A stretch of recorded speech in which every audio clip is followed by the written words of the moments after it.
শুরু হচ্ছে ফিফা বিশ্বকাপের সেমিফাইনালের লড়াই। বিশ্বকাপের দ্বিতীয় সেমিফাইনালে মুখোমুখি হবে আর্জেন্টিনা ও ইংল্যান্ড। দীর্ঘদিন পর বিশ্বকাপের ম্যাচে মুখোমুখি সাবেক দুই বিশ্ব চ্যাম্পিয়ন। আর্জেন্টিনা ইংল্যান্ডের মধ্যকার ম্যাচটি অনুষ্ঠিত হবে আগামী 15 জুলাই বাংলাদেশ সময় রাত 1টা অর্থাৎ 16 জুলাই।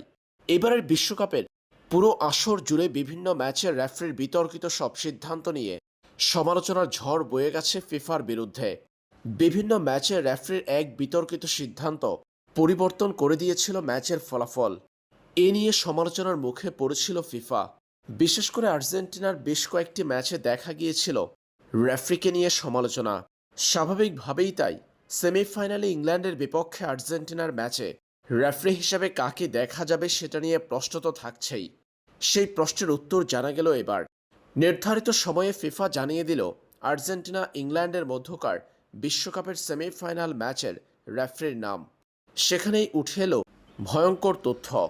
স্পেন উরুগুয়ে ম্যাচে 5 হলুদ কার্ড 1 লাল কার্ড দেখানো আমেরিকান রেফারি ইসমাইল এলফাতকে দেখা যাবে আর্জেন্টিনা বনাম ইংল্যান্ডের মধ্যকার সেমিফাইনালের ম্যাচটিতে।